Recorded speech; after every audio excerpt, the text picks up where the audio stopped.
ارشاد فرمایا مدنی کریم صلی اللہ تعالی علیہ وسلم نے کئی لوگ قیامت کے دن اپنی قبر سے اٹھیں گے، ان کے منہ سے کستوری کی خوشبو آ رہی ہوگی، لوگ کہیں گے الہی یہ کون لوگ ہیں؟ جواب ملے گا تم کھایا کرتے تھے، تم پیا کرتے تھے، یا روزے رکھا کرتے تھے، روزہ رکھنے والے لوگ ہیں۔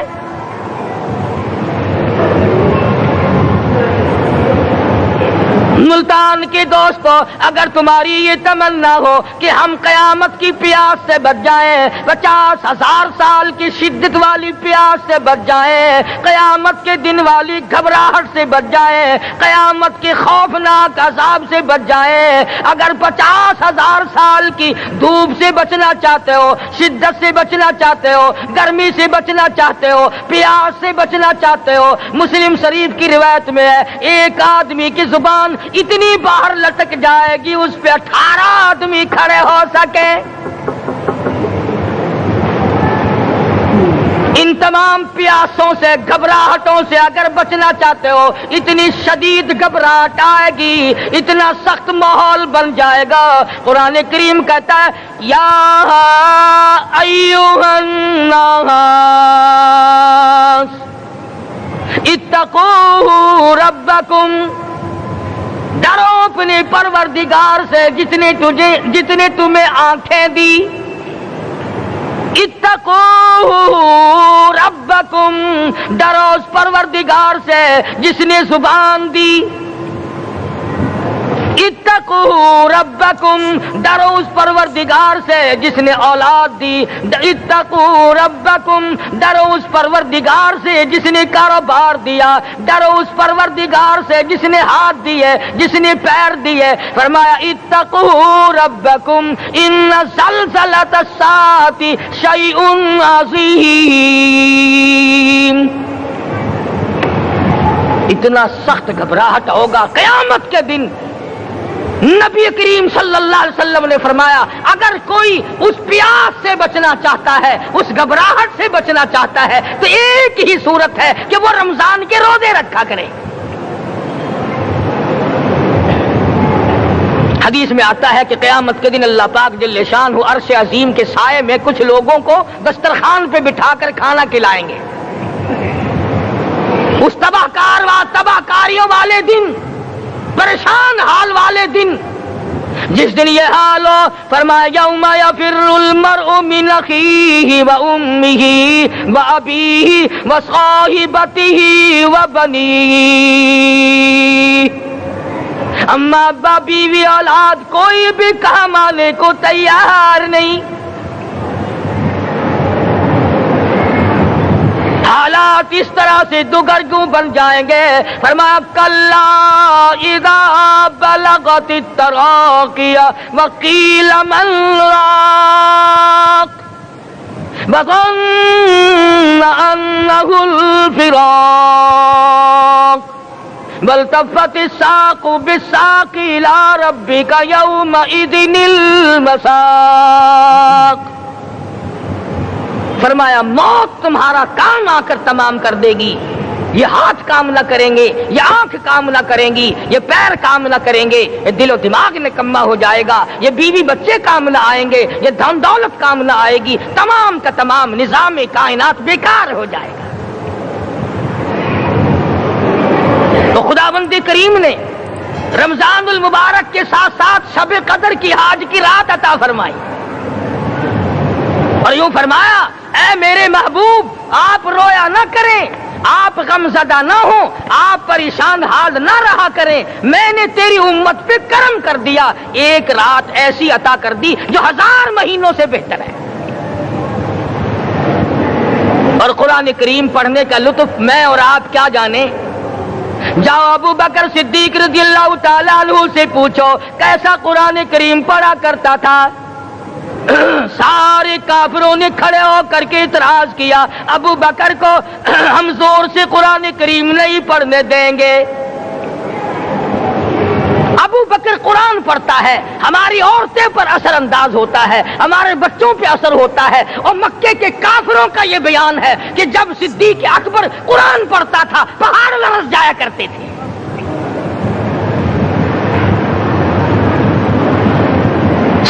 سے قرآن پڑھنا سیکھو. فاروق اعظم نے اسی قرآن کریم کے ذریعے سب کچھ حاصل کیا. ساری رات فاروق اعظم قرآن کریم کی تلاوت کیا کرتے تھے, ایک ایک رکعت میں پورا ختم قرآن کرتے تھے. آج تو یہ باتیں کہانی نظر آتی ہیں.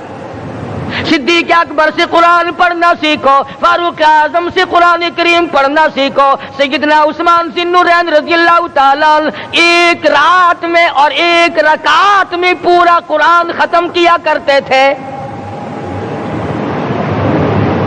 نبی کا دوہرا داماد عثمان ذی النورین, جس کو دیکھ کر حضور اکرم صلی اللہ علیہ وسلم فرمایا کرتے تھے, او لوگوں میں عثمان سے حیا نہ کروں جس سے آسمان کے فرشتے بھی حیا کرتے ہیں, جس کا آسمان والے فرشتے بھی ادب کرتے ہیں, میں اس کا ادب نہ کروں.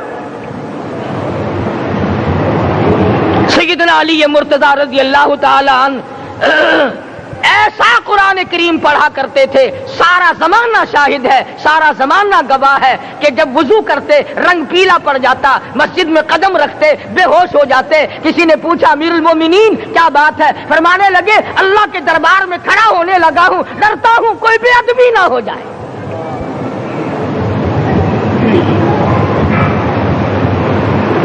قرآن کریم ان سے پڑھنا سیکھو. حسین نے تلواروں کی چھاؤں میں قرآن پڑھا, نیزے کی نوک پہ قرآن پڑھا. سعید بن مسیب نے تلواروں کی چھاؤں میں قرآن پڑھا. حضرت امام احمد بن حنبل نے کوڑوں کی گونج میں قرآن پڑھا. ابو حنیفہ رحمت اللہ علیہ نے جیل سے جنازہ نکلنے سے پہلے قرآن پڑھا. علامہ ابن تیمیہ نے جیل کے مینارے میں قرآن پڑھا اور کوڑے کھائے.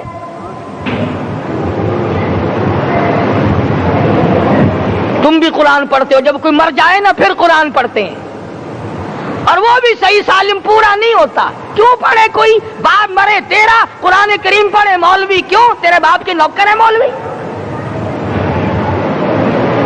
تم خود کیوں نہیں پڑھتے؟ تمہارا خود کا تو یہ حال ہے کہ جن کپڑوں میں باپ نے دم توڑا, جن کپڑوں میں ماں نے دم توڑا, جن کپڑوں میں گھر والی نے دم توڑا, جن کپڑوں میں بھائی نے دم توڑا, وہ سارے کپڑے الگ رکھتے ہو. ارے ظالمو, تمہیں اپنے ماں باپ کے کپڑوں سے نفرت ہے.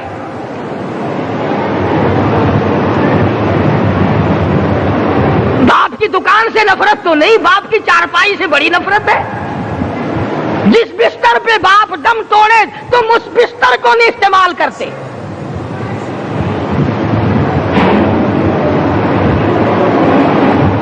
رسموں میں ڈوبے پڑے ہیں لوگ, رسمیں بنا رکھی ہیں, یوں کرنا چاہیے اور اس طرح سے کرنا چاہیے. لہد کے پانی سے بچو, مردے کے کپڑے سے بچو, مردے کی چارپائی سے دور رہو, فلاں چیز سے دور رہو. تم نے کبھی یہ بھی سوچا کہ اگر تمہارے بس کی بات ہو تم موت سے بھی دور رہ کے دکھاؤ نا.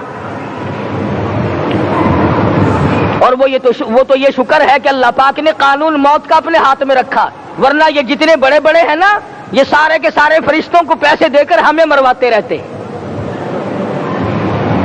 یقین جانو, سرمایہ دار اور یہ بڑے بڑے افسر سب بچے رہتے, ہمارا تختہ نکلوا دیتے.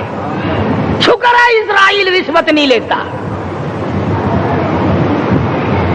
اگر وہاں نوٹوں کے تھبے چلتے تو یقین جانو چپکے سے کان میں کہہ دیا کرتے اسرائیل کے برابر والے کا کام کر دے, میرا نہیں برابر والے کا رگڑا نکال دے. اللہ نے نظام اپنے ہاتھ میں رکھا, پھر بھی لوگ نہیں ڈرتے. فرمایا تبارک الذی بیدہ الملک, تمام برکتیں اس ذات کے ہاتھ میں ہے جس کا ملک میں راج ہے. وَهُوَ عَلَى كُلِّ شَيْءٍ قَدِيرٌ, ہر چیز پہ وہ قادر ہے. سمندر کا قطرہ قطرہ اس کے قبضے قدرت میں, درختوں کا ایک ایک پتا اس کے قبضے قدرت میں, زمین کا ایک ایک ذرہ رب العالمین کے قبضے قدرت میں ہے. پہاڑوں اور پتھروں کی ایک ایک کنکری اللہ کے اپنے قبضے میں ہے. موت اور زندگی کا نظام بھی اس نے اپنے قبضے میں رکھا ہے.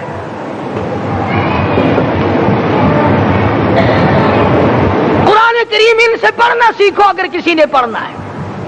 مجد الفسانی سرہندی رحمت اللہ علیہ جب قرآن کریم پڑھا کرتے تھے تھوڑا سا پڑھتے پھر بے ہوش ہو جاتے. شاہ ولی اللہ نے مار کھا کر قرآن کریم پڑھا. شاہ عبدالعزیز کے دونوں ہاتھوں کے انگوٹھے کھینچ کر نکال دیے گئے مگر قرآن پڑھا. مولانا شاہ اسماعیل شہید رحمت اللہ علیہ کو بالا کوٹ میں ٹکڑے کر دیے گئے مگر اللہ والے نے قرآن کی تلاوت نہ چھوڑی.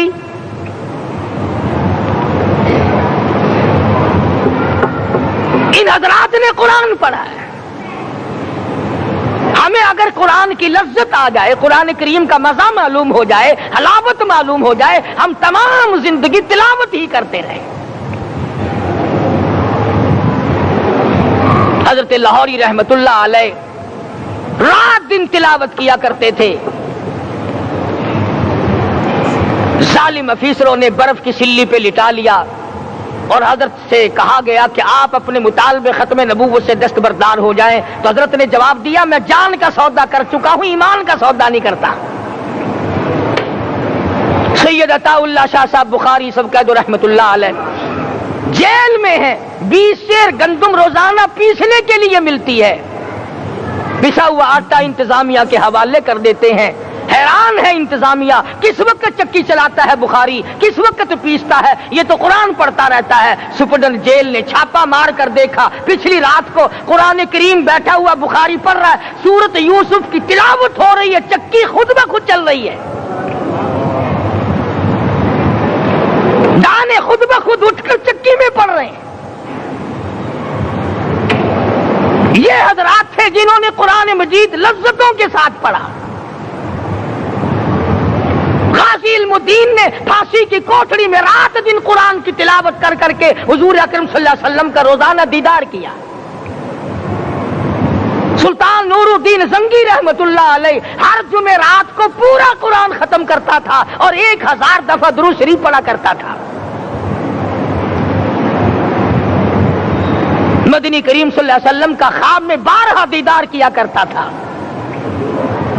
سلطان عالمگیر رحمت اللہ علیہ مغلیہ خاندان کا چشم و چراغ ہے, بادشاہ وقت ہے, قرآن مجید کا حافظ بھی تھا, مفسر بھی تھا, اور مدنی کریم صلی اللہ علیہ وسلم کی 5000 حدیث پاک عالمگیر بادشاہ کو زبانی یاد تھی.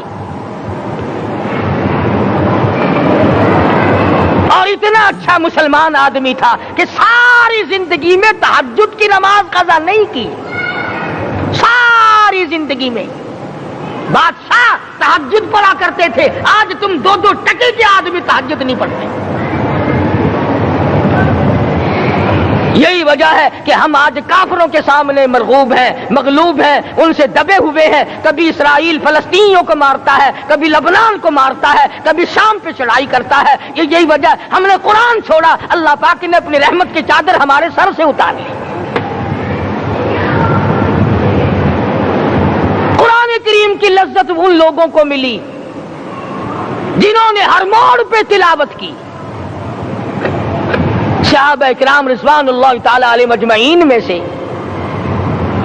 ایک رات ایسی آئی, حضور صلی اللہ علیہ وسلم نے فرمایا کہ آج ہماری پہرے داری کون کرے گا.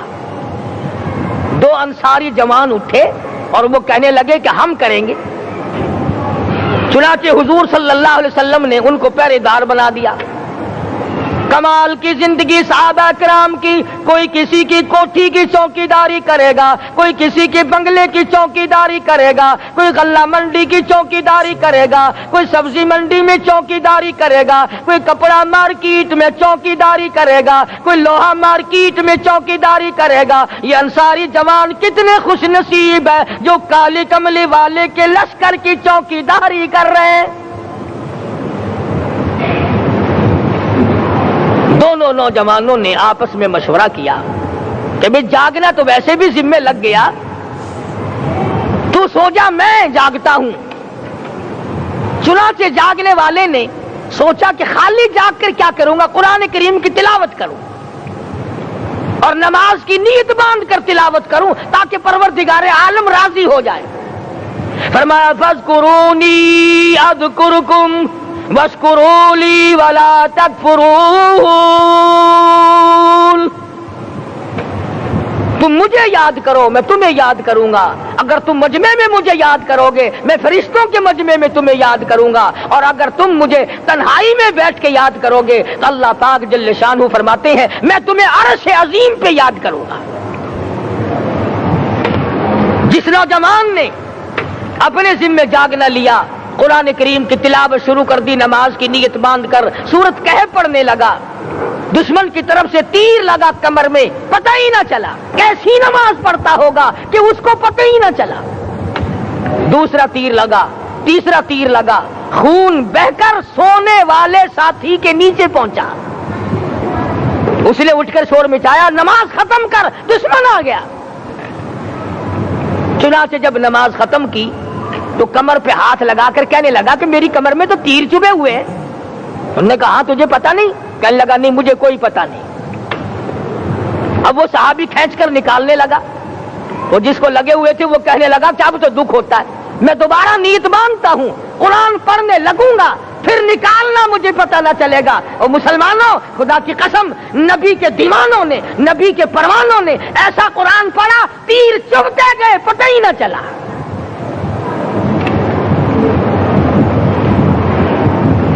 میرے نبی تیرے نبی ساری کائنات کے نبی، عرشیوں کے نبی، فرشیوں کے نبی مدنی کریم صلی اللہ علیہ وسلم نے ایک ایک وقت میں 15 دن درختوں کے پتے چبا کر خدا کا قرآن پڑھا. آج ہم لوگ مکھن کھا کر قرآن نہیں پڑھتے. مدنی کریم صلی اللہ علیہ وسلم نے ایک ایک وقت میں 2 پتھر اپنے پیٹ پہ باندھ کر خدا کا قرآن پڑھا. آج ہم لوگ ہزاروں نعمتیں کھا کر قرآن کریم نہیں پڑھتے. سیدہ عائشہ صدیقہ رضی اللہ تعالی عنہا فرماتی ہیں کہ جب رمضان کا چاند نظر آتا تو حضور صلی اللہ علیہ وسلم کا رنگ پیلا پڑ جاتا، دعا میں عاجزی بڑھ جاتی، رکعات لمبی ہو جاتی، سجدے لمبے ہو جاتے، اللہ سے مانگنا بڑھ جاتا. فرماتی ہیں کہ ایک دن حضور صلی اللہ علیہ وسلم نے ساری رات رو رو کے گزاری. تو صبح کو میں نے عرض کیا کہ یا رسول اللہ آپ اتنے پریشان جو ہوتے ہیں کیا آپ کو اپنی بخشش کا یقین نہیں؟ تو آپ نے فرمایا میری عائشہ جب مجھے یقین ہے تو کیا میں خدا کا شکر گزار بندہ نہ بنوں؟ اس نے جو مجھے اتنا بڑا مرتبہ عطا کیا ہے میں اس کا شکر گزار بندہ نہ بنوں؟ نبی ساری رات روئے، امتی ساری عمر میں ایک دن نہ رویا.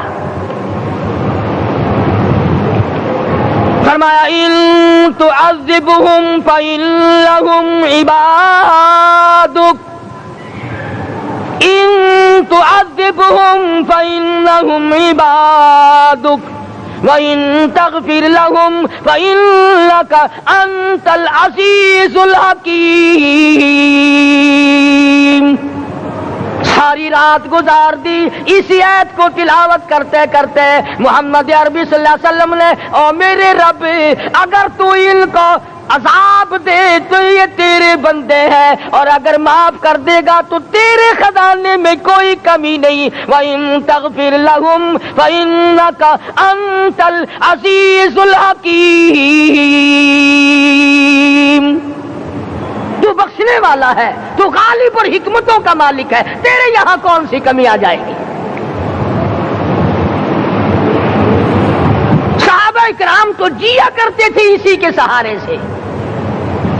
سیدنا معاذ بن جبل رضی اللہ تعالیٰ ہر وقت دعا کرتے تھے الہی جب میری موت آئے، رمضان کا مہینہ ہو، گرمی کا موسم ہو، میرا روزہ ہو، جہاد فی سبیل اللہ ہو، کافروں سے مقابلہ ہو رہا ہو، لڑائی ہو، اعلان ہو چکا ہو، تؤمنون باللہ ورسولہ وتجاہدون فی سبیل اللہ.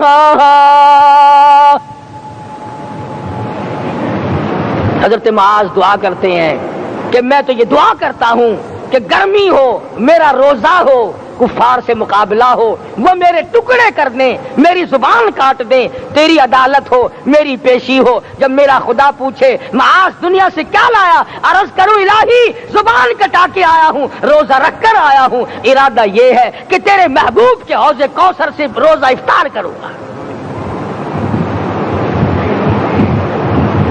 آج قوم کھلے بندوں کھاتی پھرتی ہے، انہیں شب قدر کا کیا پتا، انہیں لیلۃ القدر کا کیا پتا، انہیں رمضان المبارک کی بابرکت گھڑیوں کا کیا پتا۔ فرمایا انا انزلناہ فی لیلۃ القدر وما ادراک ما لیلۃ القدر۔ شب قدر وہ رات ہے جس میں نے قرآن کو نازل کیا۔ جمہور علماء کے نزدیک آج کی رات ہے وہ جس میں قرآن کریم نازل ہوا۔ حدیث میں آتا کہ جنت میں درخت اسی رات میں لگائے گئے۔ حضور صلی اللہ علیہ وسلم نے فرمایا کہ جنت کو اسی رات میں سجایا جاتا ہے، جنت کے دروازوں کو کھول دیا جاتا ہے، ایک ہوا چلتی ہے، حلقے بجتے ہیں، پوچھا جاتا ہے یہ کیا بات ہے، جواب ملتا ہے کالی کملی والے کے امتیوں کے لیے جنت کو کھول دیا گیا۔ آج جو لوگ مانگ رہے ہیں، جو لوگ اللہ کے ذکر میں بیٹھے ہیں، یہ پاگل نہیں، یہ دیوانے نہیں۔ ارشاد مدنی کریم صلی اللہ علیہ وسلم کا اسی رات کے بارے میں فرمایا، اللہ پاک جبریل امین کو حکم دیتے ہیں جھنڈا لے کر دنیا میں چلے جاؤ، لاکھوں کروڑوں فرشتوں کو ساتھ لے جاؤ، ہر گھر میں جاؤ، ہر دعا کرنے والے کی دعا پہ آمین کہو، جہاں جا میرے نیک بندے موجود ہیں اور جبریل ان سے مصافحہ کر۔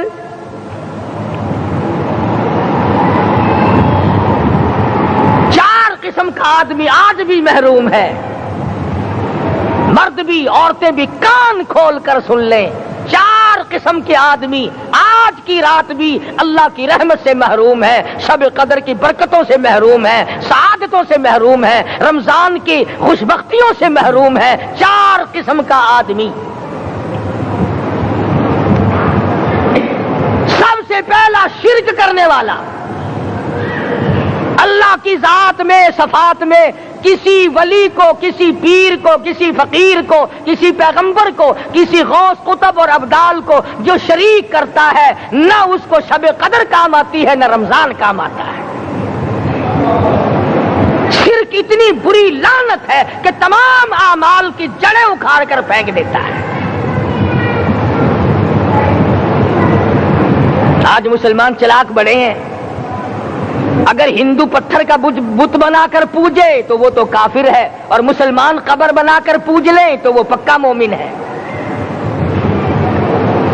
الف لام میم سے لے کر والناس تک سارا قرآن پڑھو، ترجمے چھپے ہوئے ترجموں کے قرآن پڑھو۔ فرمایا لا تشرک باللہ، اے معاذ اللہ کی ذات و صفات میں کسی کو شریک نہ بنانا۔ ان قتلتا او حرقتا، یہاں تک کہ تجھے چاہے جلا دیا جائے یا قتل کر دیا جائے، جلا کر خاک کر دیا جائے، اللہ کی ذات صفات میں کسی کو شریک نہ بنانا۔ اور یہی مفہوم ہے لا الہ الا اللہ محمد الرسول اللہ صلی اللہ علیہ وسلم کا۔ فاران کی چوٹیوں پہ کھڑے ہو کر کالی کملی والے صلی اللہ علیہ وسلم نے جو سب سے پہلا خطبہ دیا، جو سب سے پہلا نرالا خطبہ دیا، وہ یہی تھا لا الہ الا اللہ، اللہ کے سوا معبود کوئی نہیں، پوجا کے قابل کوئی نہیں، نظر نیاز کے قابل کوئی نہیں، حاجت روا کوئی نہیں، مشکل کشا کوئی نہیں، تیری میری فریاد سننے والا کوئی نہیں، ایک اللہ کی ذات ہے۔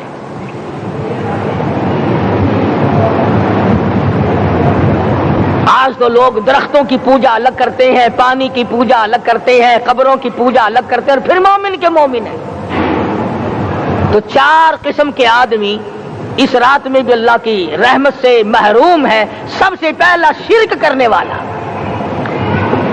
دوسرے نمبر پہ جس کے گھر میں کتا ہو یا خنزیر ہو، شوقیہ کتا یا خنزیر پال رکھا ہو، تیسرے نمبر پر وہ مرد عورت جو بدکاری بدماشی کر کے بے غسلے پڑے ہوں، اس گھر میں جبریل یا کوئی رحمت کا فرشتہ آج دریائے کرم بہ رہا ہے پھر بھی نہیں جاتے. اور چوتھے نمبر والا جو مسئلہ ہے اس میں ایسا معلوم ہوتا ہے کہ ہمارے کسی کے گھر میں بھی فرشتے نہیں جائیں گے. اب پہلے 3 نمبروں میں تو آپ خوش ہو گئے ہوں گے کہ الحمدللہ کافی سارے لوگ ہیں جو شرک نہیں کرتے یا کتا خنزیر نہیں پالتے. الحمدللہ نیک لوگ ہیں، اچھی نسل ہے، شرافت والے ہیں، بدکاری بدماشی زنا بھی نہیں کرتے. مگر چوتھا جرم ایسا ہے کہ وہ عام لوگ کرتے ہیں اور عام گھر محروم رہ جاتے ہیں، اور وہ ہے شوقیہ تصویر گھر میں رکھنا. ایک لڑکا اٹھتا ہے گھر میں، کبھی کسی کی تصویر لگا لیتا ہے، کبھی کسی کی تصویر لگا لیتا ہے. ایک لڑکے نے جو حرکت کی سارا گھر محروم ہو گیا اللہ کی رحمت سے. شب قدر والی رات میں، لیلۃ القدر کی رات میں، نجات والی رات میں، کامیابی والی رات میں، رستگاری والی رات میں، اللہ کی رحمت والی رات میں، بخشش والی رات میں، آج کی رات میں اللہ پاک کروڑوں آدمیوں کو دوزخ سے نکال کر جنت کا داخلہ عطا فرمائیں گے. یہ 4 قسم کے آدمی پھر بھی محروم ہیں. اپنے آپ کو بچانے کی کوشش کرو. عام رحمت برسے پھر بھی اگر محروم رہ جائے کتنی بری بات ہے. امام فخر الدین رازی رحمت اللہ علیہ نے لکھا ہے کہ شب قدر کی عبادت اگر ایک رات کسی کو مل جائے تو 83 سال 4 مہینے مستقل عبادت میں گزارنے کا ثواب ملتا ہے. اسی کو فرمایا انا انزلناہ فی لیلۃ القدر وما ادراک ما لیلۃ القدر. یہ وہ برکت والی رات ہے، یہ وہ رحمت والی رات ہے، اور لوگوں مانگنے والی رات ہے، جھولی پھیلانے والی رات ہے، بگڑی بنوانے والی رات ہے، اجڑوں کو بسانے والی رات ہے، بچھڑوں کو ملانے والی رات ہے، اللہ کا دروازہ کھٹکھٹانے والی رات ہے. اللہ کے آسمان کی طرف سے آوازیں آتی ہیں مانگو کیا مانگتے ہو، وہ رات ہے.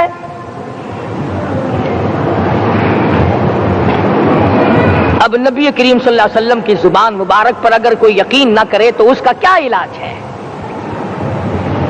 صحابہ کرام کو تمام چیزوں پہ یقین تھا، اس لیے قرآن نے ان کی گواہی دی اذ جاءوکم من فوقکم ومن اسفل منکم واذ زاغت الابصار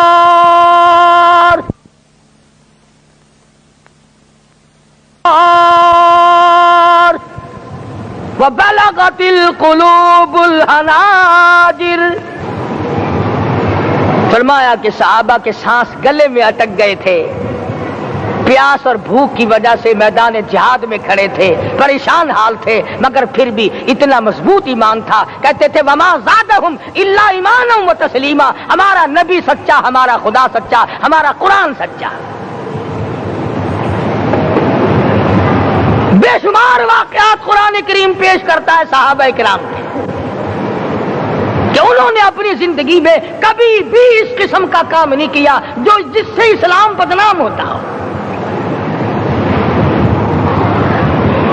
حضرت امیر معاویہ رضی اللہ تعالیٰ عنہ کاتب وحی قرآن کا منشی اتنا سچا عاشق تھا، اتنا بڑا دیوانہ اور پروانہ تھا. صلح حدیبیہ والے دل جو مدنی کریم صلی اللہ علیہ وسلم کے منہ مبارک بال مبارک ہاتھ آئے، حضور کے ناخن ہاتھ آئے، آخری وقت میں وصیت کی جب مجھے غسل دے کر فارغ ہو جاؤ، جب کفن پہنا چکو، جب میرا منہ کفن میں چھپانے لگو، میرے آقا کے ناخن اور بال میرے آنکھوں پہ رکھ دینا.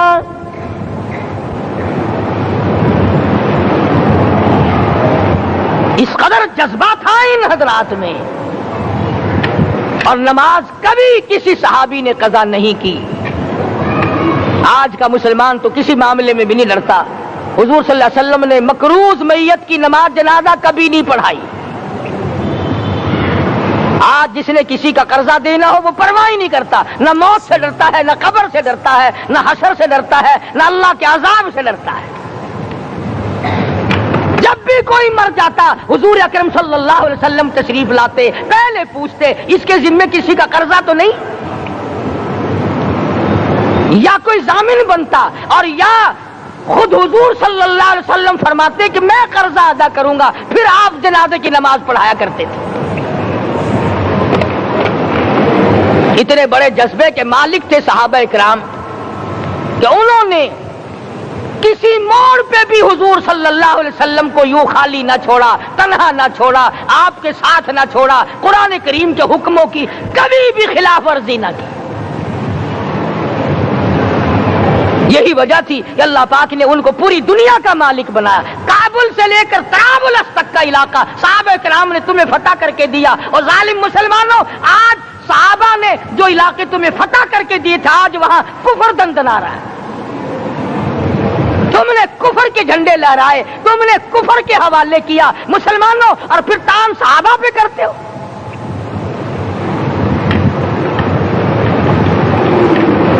آج کی رات کے بارے میں قرآن کریم فیصلہ کرتا ہے، فرمایا لیلۃ القدر خیر من الف شہر، 1000 مہینوں سے بہتر ایک رات عطا ہو گئی۔ اللہ کے لاڈلے نبی حضرت محمد الرسول اللہ سب کہہ دو صلی اللہ علیہ وسلم کو رنج ہوا، میری امت کی عمریں کم ہیں، پہلی امتوں کے لوگ بازی لے جائیں گے، ان کی نیکیاں بڑھ جائیں گی۔ اللہ پاک نے فرمایا میرے محبوب غمزدہ نہ ہو، پریشان نہ ہو، میں نے تیری امت کو ایک رات ایسی دے دی جو 1000 مہینوں سے بہتر ہے۔ مگر آج کی رات میں کون سے سینما بند ہو گئے، آج کی رات میں لوگوں نے کون سا جوا کھیلنا چھوڑ دیا، آج کی رات میں کون سے لوگوں نے روزے رکھ کر عبادت میں نیت باندھ لی۔ الحمدللہ نیکی کرنے والوں کی بھی کمی نہیں، مگر بغاوت کرنے والوں کی بھی تختے زمین پہ کمی نہیں۔ خدا کہتا مانگو کیا مانگتے ہو، ہم کہتے نہیں ہمیں ضرورت ہی نہیں۔ فرمایا تنزل الملائکۃ والروح فیہا بإذن ربہم من کل امر سلام۔ جبریل آسمان سے آئے، کروڑوں لاکھوں فرشتے آئے، عرش عظیم کو چھوڑ کر فرشتے تیری عبادت کو دیکھنے آئے، بیت المعمور کی عبادت کو چھوڑ کر فرشتے تیری دعا پہ آمین کہنے آئے، تو سویا ہوا ہے۔ ایک ہی فکر ہے کہ مجھے عید کے لیے جوتے لانے ہیں، کپڑے سلوانے ہیں، فلاں چیز کرنی، اور یہ فکر نہیں کہ ایسا نہ ہو اگر رمضان میں میری نجات نہ ہوئی تو میں مارا جاؤں گا۔ اس کی ذات بڑی بے نیاز ہے، وہ جب کسی کو نوازتا ہے تو یوں ہی نوازتا ہے۔ اللہ اکبر۔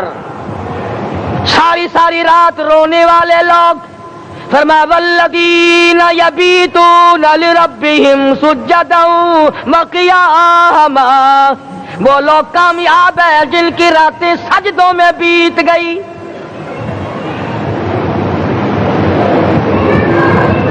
ان مسجدوں میں ہم سے قرآن نہیں پڑھا جاتا، پنکھوں کے نیچے قرآن نہیں پڑھا جاتا۔ مولانا حسین احمد مدنی اور حضرت شیخ الہند رحمت اللہ علیہ نے قاہرہ کے جیل خانے میں 18 سیر مکئی پیستے پیستے خدا کا قرآن پڑھا، چکی چلاتے چلاتے قرآن یاد کیا اور قرآن پڑھا۔ مولانا ابوالکلام آزاد نے رانچی جیل میں خدا کا قرآن پڑھا، مجدد الفسانی نے گوالیار کے جیل خانے میں خدا کا قرآن پڑھا۔ دلی کے چاروں طرف 4000 عربی مدرسے تھے، 4000 عربی مدرسے تھے۔ انگریز سے مقابلہ کیا علماء نے، اللہ والوں نے، کفر کے سامنے سر جھکایا نہیں، کفر کے سامنے ڈرے نہیں، مرعوب نہیں ہوئے، مغلوب نہیں ہوئے۔ 4000 مدرسوں میں سے دلی سے مراد آباد تک، دلی سے پانی پت تک، دلی سے لے کر غازی آباد تک، چاروں طرف کے علاقے میں کوئی درخت ایسا نہ تھا جس پہ کسی عالم دین کی لاش نہ لٹکی ہو۔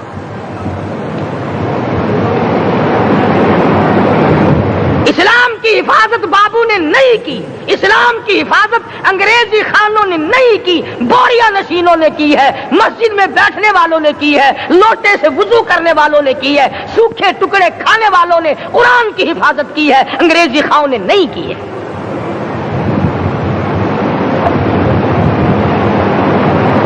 مولانا جعفر تھنیسری رحمت اللہ علیہ، مولانا حمید اللہ، مولانا یحییٰ صورت والے، 3 عالم دین کو پکڑا ہے انگریز نے۔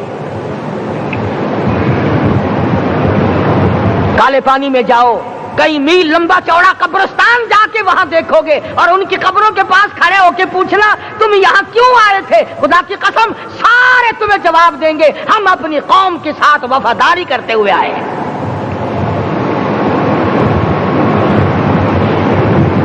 پیروں میں بیڑیاں ہیں، چابک مارے جا رہے ہیں علماء دین کو۔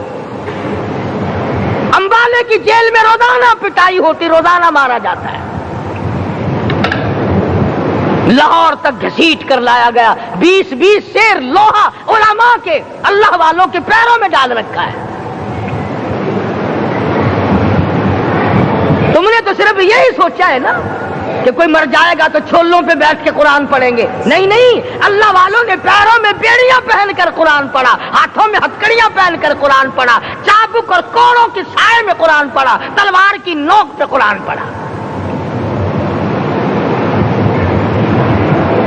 مولانا جعفر تھنیسری رحمت اللہ علیہ فرماتے ہیں کہ ہم تینوں کو پھانسی کا حکم دے دیا انگریز نے، تو جو پروانہ لے کر آیا ہم بڑے خوش ہوئے، اچھلنے لگے، کودنے لگے کہ لو بھائی اللہ پاک نے شہادت کا انتظام کر دیا۔ فرمایا وَلَا تَقُولُوا لِمَن يُقْتَلُ فِي سَبِيلِ اللَّهِ أَمْوَاتٌ بَلْ أَحْيَاءٌ وَلَٰكِن لَّا تَشْعُرُونَ۔ جو میری راہ میں مارا گیا، جو میرے نام پہ مارا گیا، اسے تم مردہ نہ کہو، اس کی زندگی کی تم تمیز کر ہی نہیں سکتے۔ میرے نام پہ مرنے والا، میرے قرآن پہ مرنے والا، میرے دین پہ مرنے والا اور میرے نام پہ سر کٹانے والا، حدیث میں آتا ہے قیامت کا میدان ہوگا، شہیدوں کی جماعتیں آئیں گی، اللہ پاک شہداء کو فرمائیں گے جاؤ ہم نے تمہیں جنت دے دی، شہید کھڑے ہیں، آواز آئے گی جاؤ ہم نے تمہیں حوریں دے دی، شہید کھڑے ہیں، آواز آئے گی جاؤ ہم نے تمہیں سرخ یاقوت کے مکان دے دیے، شہید کھڑے ہیں، جاؤ ہم نے تمہیں سبز یاقوت کے مکان دے دیے، شہید کھڑے ہیں، جاؤ ہم نے تمہیں سونے چاندی کی اینٹوں والے مکان دے دیے، شہداء کھڑے ہیں، جاؤ ہم نے تمہیں مشک و عنبر زعفران کے گارے کے بنے ہوئے مکان دے دیے، شہید کھڑے ہیں۔ اللہ پوچھے گا مانگو کیا مانگتے ہو، عرض کیے گے الہی جنت نہیں چاہیے، حور نہیں چاہیے، جنت اور شہد اور دودھ کی نہریں نہیں چاہیے، تیرے نام پہ سر کٹانے میں جو مزہ آیا وہ جنت میں کہاں، ایک مرتبہ اور پیدا کر دے پھر تیرے نام پر تیرا نام لوں، چھری چلے تیرے نام پہ بار بار ذبح ہونے میں جو مزہ آیا، ہم تو صرف وہی مانگتے ہیں۔ اور خود سرکار مدینہ سب کہہ دو صلی اللہ علیہ وسلم نے فرمایا کہ مجھے اللہ کی راہ میں 100 مرتبہ ذبح کیا جائے، 100 مرتبہ زندہ کیا جائے، میں پھر بھی لا الہ الا اللہ محمد الرسول اللہ کی توحید کی تبلیغ سے میں پیچھے نہیں ہٹوں گا۔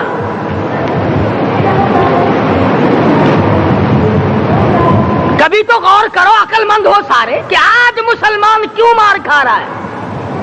افغانستان میں مسلمان پٹ رہا ہے، ہندوستان میں مسلمان مار کھا رہا ہے، فلسطین میں مسلمان مار کھا رہا ہے، لبنان میں مسلمان کی پٹائی ہو رہی ہے، شری لنکا میں مسلمان کو ذبح کیا، آخر ہو کیا گیا؟ ہم نے ایسا کیا گناہ کر دیا کہ چاروں طرف کفر چڑھ گیا اور ہم مر گئے؟ تم نے قرآن چھوڑا، اللہ نے اپنی رحمت کی چادر اتاری، اللہ نے ساتھ چھوڑ دیا، اللہ نے نصرت کرنی چھوڑ دی، ورنہ قرآن میں خدا کا وعدہ ہے مسلمان تو کھڑا ہو جا، مجاہد بن کر میدان میں تو آ، مقابلہ میں کروں گا۔ خدا کی قسم یہ قرآن گواہ ہے، آل عمران گواہ ہے، 4واں سپارہ قرآن کا گواہ ہے کہ صحابہ کہتے ہیں ہم نے چھڑی، درخت کی چھڑی کامچی توڑ کر کافر کی طرف یوں اشارہ کیا، گردن وہ جا کے پڑی۔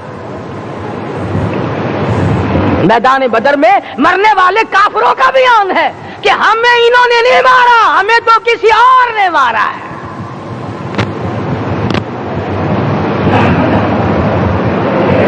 ایک دن مکہ مکرمہ میں امیہ ابن خلف اپنے گھوڑے کو پانی پلا رہا ہے.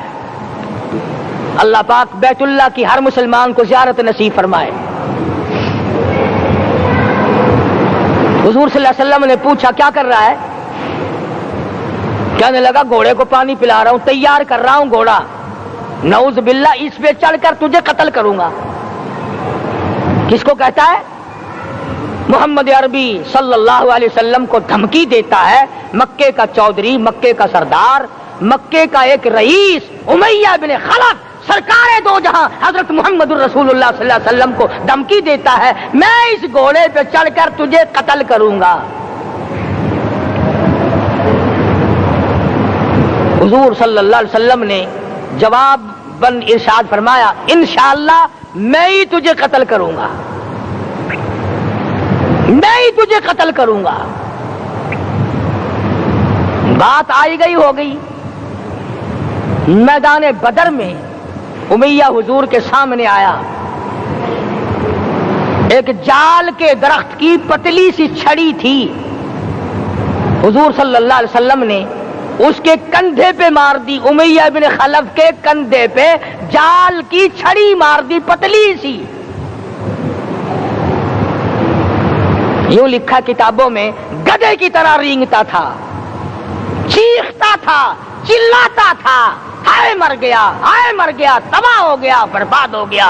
کافر کہنے لگے او بے غیرتی, لوگوں کے گلے کٹے پڑے ہیں وہ تو شور نہیں کرتے, تجھے ذرا سی چھڑی لگی ہے تو شور کر رہا ہے. سب کی توجہ ہے میری طرف, آپ سب کا دھیان ہے, بات سمجھ میں آ رہی ہے؟ امیہ کو کافروں نے غیرت دلائی. وہ کہنے لگے شرم کر, شور مچا رہا, گدھے کی طرح رینگ رہا ہے, بازو کٹے پڑے ہیں, گلے کٹے پڑے ہیں, وہ تو اس طرح کا شور کرتے نہیں, تجھے کیا ہوا؟ خدا کی قسم, تھا تو کافر, تھا تو ظالم, تھا تو مکے کا چودھری, مگر بات بڑی پتے کی کہی, بات بڑی پتے کی کہی. کہنے لگا مجھے غیرت دلانے والوں, کسی کو بلال نے مارا, کسی کو فاروق نے مارا, کسی کو صدیق نے مارا, کسی کو طلحہ زبیر نے مارا, کسی کو عبد الرحمن ابن عوف نے مارا, کسی کو علی مرتضی نے مارا, تمہیں کیا معلوم ہے مجھے مدینے والی سرکار نے مارا ہے. اور کہنے لگا اگر میرا دکھ سارے مکے پہ تقسیم کر دو, جتنی تکلیف مجھے ہو رہی ہے اگر میری تکلیف کو سارے عرب پہ تقسیم کر دو, امیہ کہتا ہے تمہارے جگر پھٹ جائیں گے, تم تباہ ہو جاؤ گے. مجھے اتنی تکلیف ہو رہی ہے کہ مجھے حضور کے ہاتھ سے چھڑی لگی ہے, میں حضور کا مارا ہوا ہوں. کافر کو تو پتہ چل گیا کہ مجھے چھڑی کس کے ہاتھ سے لگی ہے. کبھی ہم نے بھی سوچا کہ اگر قیامت کے دن حضور صلی اللہ علیہ وسلم نے ہمیں جواب دے دیا تو ہم کہاں جائیں گے اور ہمارے لیے کون سا راستہ بنے گا؟ فرمایا تنزل الملائکۃ والروح, آسمان سے فرشتے اترتے ہیں اسی رات میں تمہاری دعاؤں پہ آمین کہنے کے لیے, تمہارے آنسوؤں کو دیکھنے کے لیے. حدیث میں آتا ہے جہنم کے انگاروں کو سمندر کا پانی نہیں بجھا سکتا, دریا کا پانی نہیں بجھا سکتا, ندی نالوں کا پانی نہیں بجھا سکتا, آنکھوں کا پانی بجھا سکتا ہے. جہنم کے انگاروں کو آنکھوں کا پانی بجھا سکتا ہے, جو خدا کے خوف سے آنسو نکلے گا اس سے جہنم کی آگ بجھ جاتی ہے. فرمایا اس رات میں اترتے ہیں فرشتے تمہاری عبادات کو دیکھنے کے لیے, اور خود اللہ جل شانہ آسمان دنیا پر نزول اجلال فرماتے ہیں اور آواز لگاتے ہیں میرے بندو اپنی مصیبتوں کا سوال کرو, میں آج پورا کروں گا. تو دین جن کی سمجھ میں آیا میں ان کی بات کر رہا تھا. مولانا جعفر تنیسری رحمت اللہ علیہ اور یہ تینوں بزرگ خوش ہو گئے, اللہ پاک نے شہادت کا انتظام کر دیا.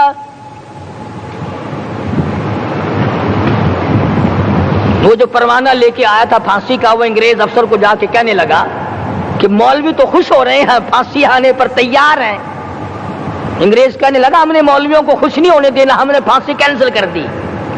ہم نے پھانسی کا حکم منسوخ کر دیا۔